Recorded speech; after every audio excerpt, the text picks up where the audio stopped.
Your mind is not some mystical force working against you. It is a machine efficient, adaptive, and brutally honest in how it responds to input. It does exactly what it's told to do. The problem is most people don't realize they're giving it instructions all day long. Every thought you repeat is a command. Every inner sentence you allow to loop becomes a program your brain executes without question. The mind doesn't stop to ask whether a thought is true, fair, or useful. It asks only one thing: how often is this repeated? Repetition creates familiarity. Familiarity creates belief. And belief drives behavior. When you tell yourself you're bad at something, your brain doesn't argue. It adjusts. It lowers effort, avoids risk, and looks for proof to confirm that instruction. When you repeat fear-based thoughts, your nervous system prepares for threat, not opportunity. Your posture changes, your tone shifts, your energy drops. All of that happens before logic even enters the room. This is why knowing something intellectually is never enough. You can know you're capable, talented, and smart, yet still act small if your internal programming says otherwise. The machine always follows the strongest signal. This is also why negative thoughts feel automatic. They were practiced. At some point, they were useful maybe to avoid embarrassment, rejection, or failure. But the mind doesn't update software on its own. It keeps running old code long after it's expired. If you don't intervene, yesterday's survival strategies become today's limitations. The danger isn't that a negative thought shows up. The danger is letting it go unchallenged. The moment you repeat it, you reinforce it. The moment you reinforce it, you strengthen the program. The shift happens when you stop treating thoughts as facts and start treating them as tools. A thought is either moving you forward or holding you back. There is no neutral. You don't need to feel confident to think deliberately. You choose the thought first and the feeling follows later. That's how programming works. You install the code before you see the result. When you repeatedly feed your mind instructions aligned with growth, effort, and learning, your behavior begins to change quietly, almost invisibly. You take action faster. You recover from failure quicker. You stay in the fight longer. Not because life got easier, but because your machine is finally working for you instead of against you. Negative thoughts feel personal, but they aren't. They feel like part of who you are, but they're not wired into your DNA. They are trained habits built slowly through repetition, exposure, and emotional reinforcement. At some point in your life, your brain learned that thinking a certain way helped you survive, fit in, or avoid pain. Maybe doubting yourself kept expectations low. Maybe overthinking protected you from mistakes. Maybe self-criticism pushed you to improve. The mind doesn't care about happiness, it cares about safety and efficiency. If a thought pattern worked once, it gets stored and reused, even when it no longer serves you.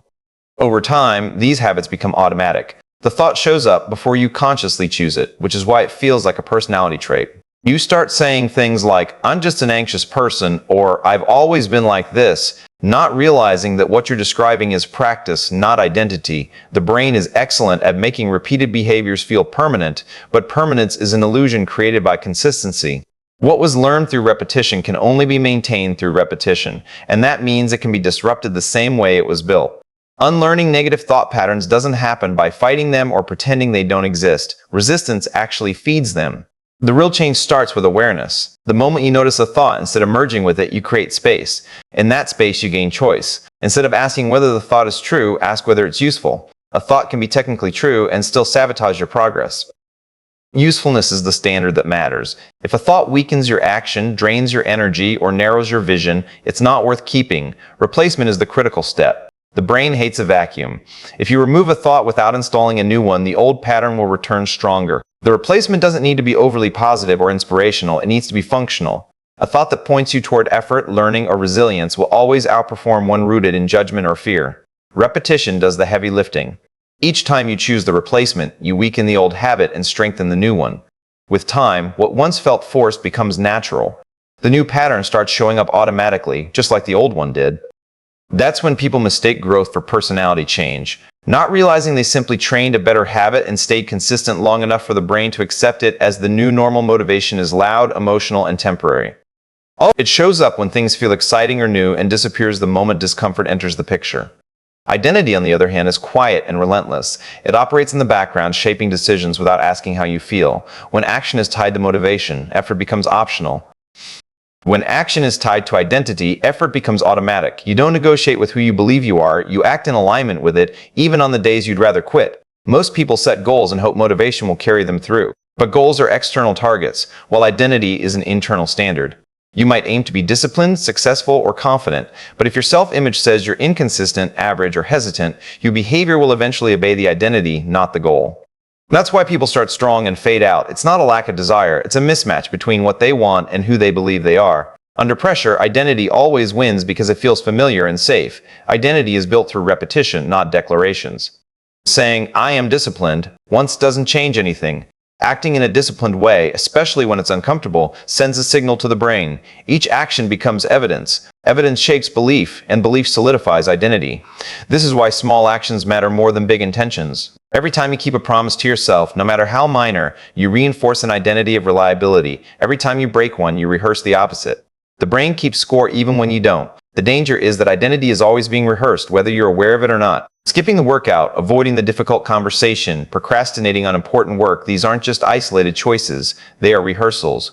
Over time, those rehearsals become a character you default to under stress. When life gets hard, you don't suddenly rise to your highest ambition. You fall back to what feels like you. That's why pressure exposes patterns rather than creating them. The shift happens when you stop chasing feelings and start casting votes for the person you want to become. You act first, even without confidence, because confidence is a byproduct of consistency.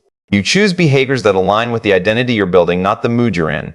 Over time, the identity strengthens, and what once required effort begins to feel natural. At that point, progress stops depending on motivation and starts running on autopilot.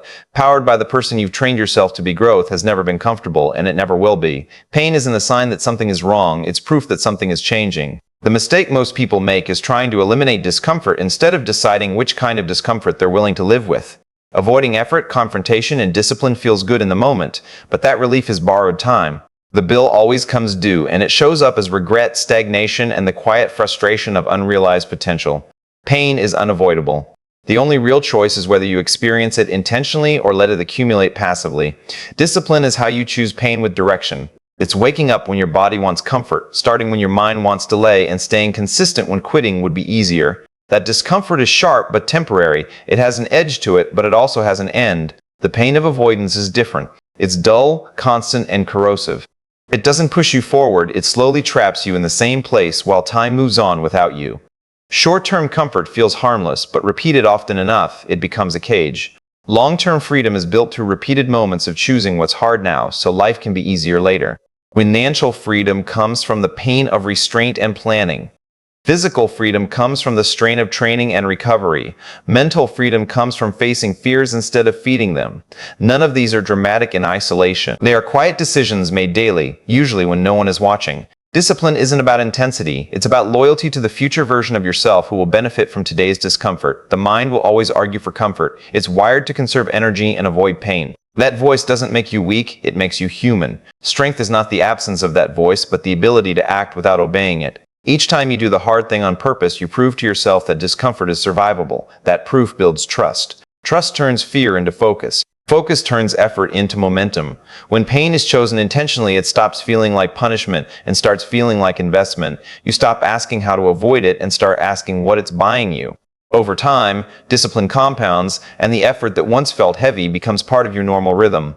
The freedom that follows isn't dramatic or flashy, but it's real. It shows up as options, confidence, and control over your time and choices, earned through the quiet willingness to suffer now so you don't have to suffer later.